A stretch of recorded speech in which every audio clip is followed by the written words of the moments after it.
All right, so 12 years ago, in Virginia, in the United States, there was a woman working in a company or a corporation called Boat Inc.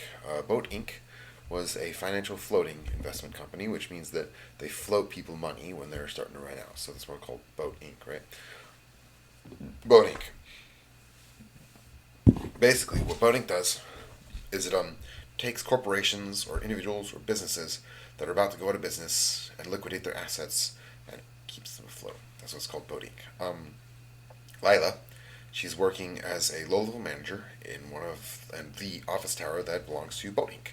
It's like 12 stories tall, and it's all entirely dedicated to Boat Inc. She's on floor two, and she's working as a management sector for Boat Inc.'s publishing division. So what they do is they go around finding publishers who need help staying afloat and keep them afloat, basically. Mostly small presses, but they did actually keep one of Penguin Random House's subsidiaries afloat at one point during their well, they're Virginia subsidiaries, but still. So Lila, her name's Lila. She gets off work, 4:58 p.m. Virginia time.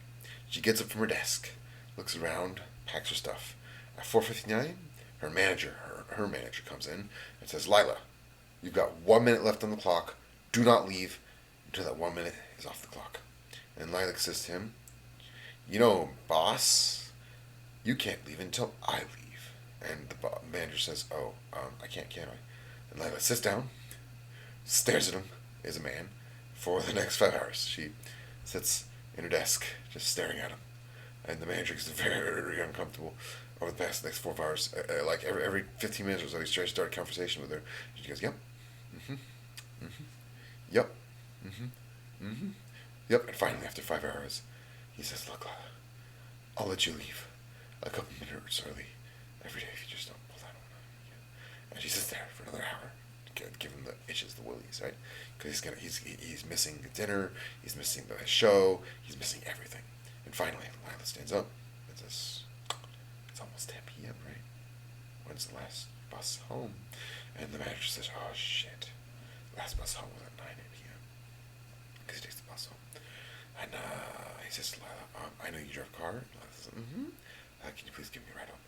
And Lila says to him, "You know that's not code," which basically means, look, there's a code in that corporation that men and women of the same work in the same department shouldn't be in the same car together and stuff like that. So um, she convinces him to just spend the night at the office, takes her car home, gets in her car, closes the door, and thinks to herself, I may be able to get something out of this. So she takes her phone, her smartphone out, goes to the app where you file complaints toward the Boat Inc.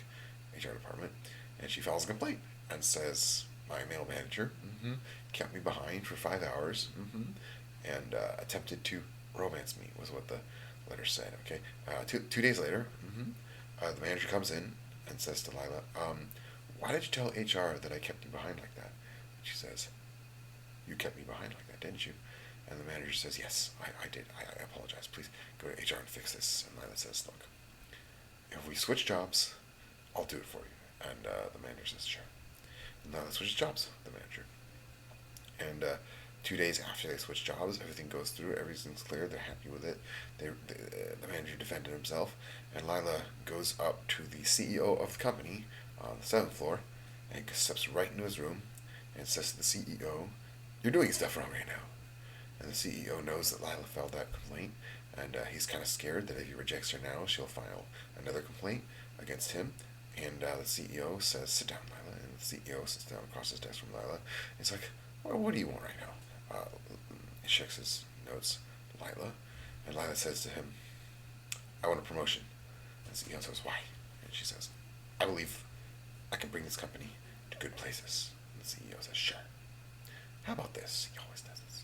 "Why don't you become CEO for a day and see how you do?" He does this like once a year. If someone comes up to him and challenges him on his CEO, he's a fat ego too. He goes, "Why don't you see how you'll do as a CEO for the day?" And so she steps up. The CEO gets out of his desk, says, "I'll go get some lunch. I'll come back in an hour." And Lila sits down, looks at the computer, looks at the mess on his desk, and says, "Oh, sure." 15 minutes later, the desk is organized. She goes into the software she's been using the whole time. She's been really learning how to use that CEO software. They always use the same software in Boat Inc. And she goes and she implements a few of her ideas, which are kind of like mine. First off, she expands the range of people that are voting. Second off, she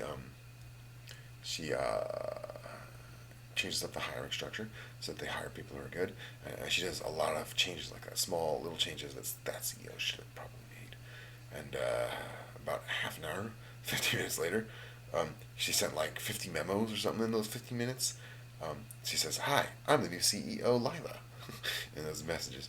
And over the next half hour, before the CEO comes back with his lunch, he went down to go to his favorite restaurant. He bring his lunch back because he does that every day. And she's over the next 30 minutes, she's making friends with all of the managers of all the other departments, and including the board of directors. And an hour after leaving, about an hour and 50 minutes after leaving, the CEO walks back into the room. Says, "All right, Lila, how'd you do?"